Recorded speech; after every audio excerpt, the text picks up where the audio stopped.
Right, so in this module, we're going to be speaking about client acquisition or getting a role, getting paid basically. So by this point, you should know how to actually fulfill, right? And you're going to know how to outreach at the end of this and actually get yourself a role or get clients and start getting paid. But there's a few different ways to do this, and it's a little bit nuanced, so I'm going to go through that. The first thing to internalize is you're not an agency. Let me be clear, you're not positioning yourself as an agency. You're offering to become a partner or possibly even an employee. Now, why does this matter? People are sick of agencies and their shitty promises. I literally have a friend who paid an agency to do like something like 30 VSL. It was $5,000 and he got burnt. And we were both having this conversation that nearly every single agency is shit. I don't know why, but I know so many brand owners and they all say the same. Working with agencies is just shit. So we're not positioning ourselves as an agency. We're positioning ourselves as a partner or possibly even an employee in-house. So we need to think about what these clients actually want. They want someone who can come in and be part of their team, someone who cares about their brand like it's their own, and that's you. Now, when I say come in and be part of their team, even if you take step 2, like route 2, which is like freelancer style, you're still going to be a part of their team. You're still going to be an integral part of their business. They're almost going to feel like you're in-house, even though you're not. So this is the 2 routes. Now, both can be very lucrative. Both can make you some serious money. Pick one based on your lifestyle and what you actually want to build and what you find like value in, okay? Route 1 is the in-house strategist. You become essentially an employee for a brand. Now, some people are going to be like, I want to be my own boss. I'm not being someone else's employee. But first of all, hear me out, because what you don't realize is strategists who work in really good brands are working, maybe creating 1 or 2 concepts per day. That's like 3 or 4 hours of actual work. Then it's just chilling and replying to messages, and it's stress-free. You're not worrying about finding clients. You're not invoicing. You're not in constant sales calls. You're not in that client acquisition, like churn mode, right? You're not going to be like that in freelancer mode either as well. But here's the good thing, is you're going to learn from a scaling brand in real time. You're going to get direct feedback on what works and what doesn't. And you're also going to get feedback on your copy, because if you're working in-house for a brand, it's going to be a good brand and they're going to give you feedback on your copy.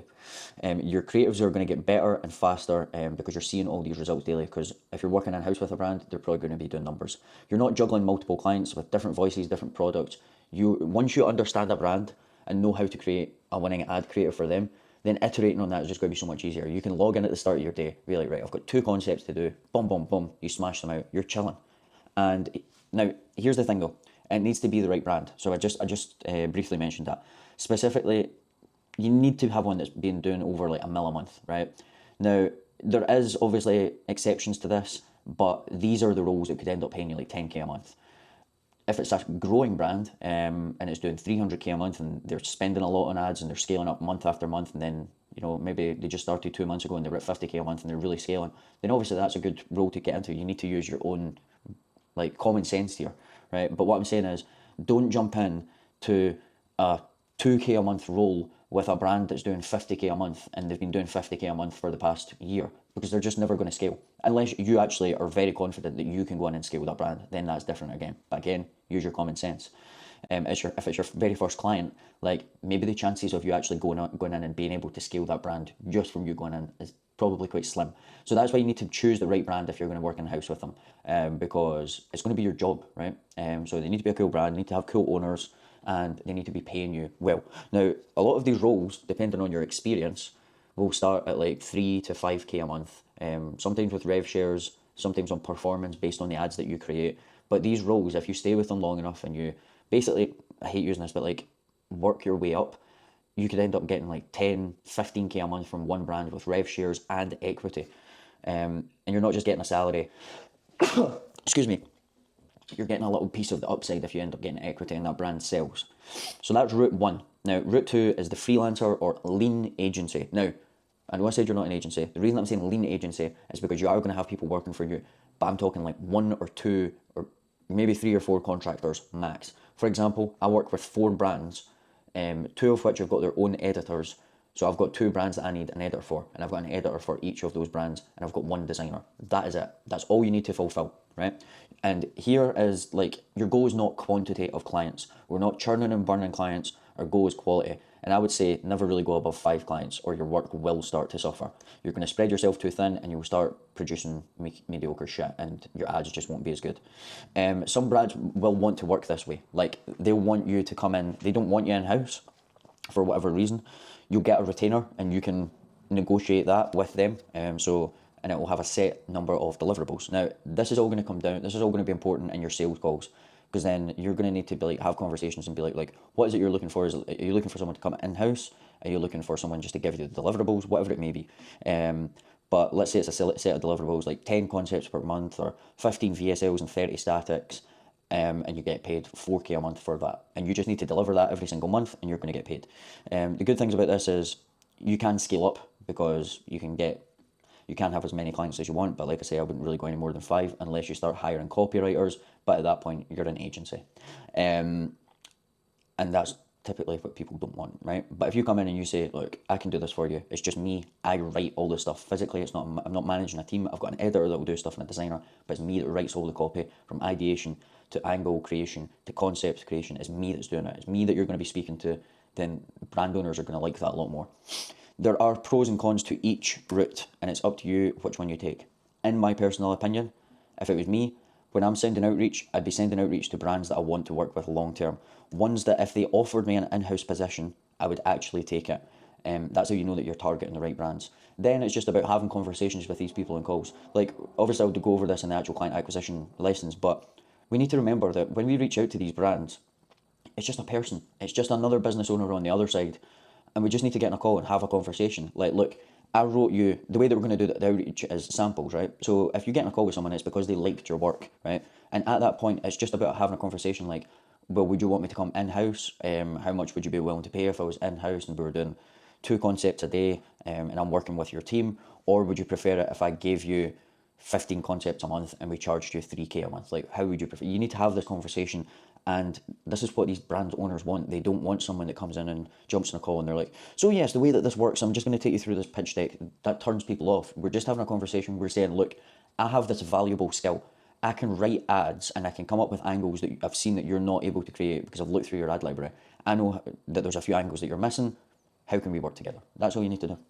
So, something else. This is how to actually position yourself. So, you're the person who uses AI tools to be more creative and work faster. You're not an agency and you're not an AI copywriter, okay? Right, now this is going to go against some of my YouTube titles, but what I'm saying here is this AI copywriter shit is a load of bullshit, right? Now, I'm saying this as someone who's punted it before and thought that AI could just literally just do it by copy and paste. Now, for stuff like emails, it can, okay? But for this, you need to be a copywriter and creative strategist at heart. And what I mean by that is you need to know the fundamentals of these funnels, what's going on in the market, what other ads are working, and then all you're doing is using AI to work faster and actually bring them the deliverables, ad scripts, static ads, concepts, edits, whatever it is, okay? So that's what you can, that's your unique mechanism. It's that you're not just an AI copywriter who's going to come in, like, again, I'm going to give you an example. I've got a friend who hired someone to come in and work on his info brand for him. The person, so it was like an agency or a growth operator, sent him VSL scripts and emails, right? And they were all copy and pasted from Claude. Now, my friend knows this because he uses Claude, and he was like, bro, this is absolute dog shit. It goes against everything that I speak about in my content. You've just put this into Claude. Ended up firing him like a week into working. And it's because people think that you can just put stuff into AI, get it out, copy and paste it, and it's going to work. It's not, especially with stuff like this where we're selling to cold traffic. But you're the person who's going to be able to come into the business, whether that's in-house or as a partner, find new angles, avatars, concepts and ideas, actually help them get more customers and more profit, and execute on these ideas fast because you use AI as a tool. You are not an AI person. You just use AI and you understand. You have the skills for full funnels, you can do landing pages, you can do ads, you can do static ads, you can write ad scripts, you can brief editors, you can do all of this. But more importantly than this, you actually understand the entire customer journey. Most of your job will probably still be ads, but knowing the full funnel makes you 10 times more valuable because you know how to test a headline on an advertorial. You know how to write an advertorial. You know, if we run into an advertorial, maybe we can use like static ads, and then because the selling is getting done on the advertorial, whatever. Do you know what I mean? What you don't say. Don't lead with, I'm an AI copywriter, I'm an AI creative strategist. You're not. Don't talk about the tools you use unless they ask, because if you come in and you're like, I use this and I use that, any good brand or any person that's worth working for is going to know anyway. Everybody knows that the AI is good. Everybody knows that you should be using AI, right? You don't want to position yourself as someone who's replacing human creativity with AI, right? You want to lead with results, lead with strategy, and lead with creative thinking. Now, the way that you're going to do that is just simply in your work, your free work that you're going to do for them.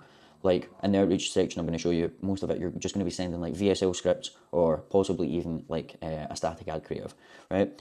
AI is just part of your unfair advantage. It's not your identity. You're not an AI creative strategist. Although I did kind of position that at the start, right? But you don't want to position yourself as that to clients, right? That's a big turn off.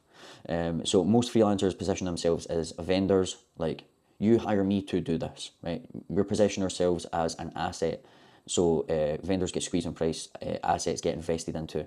So vendors are replaceable and assets are protected. That's the difference. So when you come into a business and you work with them for 2 months and you've been writing VSL scripts and they've went from 100k a month to 200k a month, they're going to know it's you and they're going to want to protect you and they're going to give you more money. They're going to give you what you need, right? If you come in and you're just like, I'll make you 10 static ads and I don't really give a fuck about the results, I just want the retainer, it's not going to last long. You are a vendor.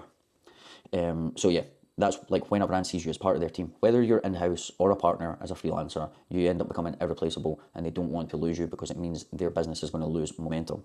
So final thought, position yourself so that brands end up thinking, this person gets it. They understand e-commerce, they understand direct response marketing, they understand creative, and they could actually help us get results.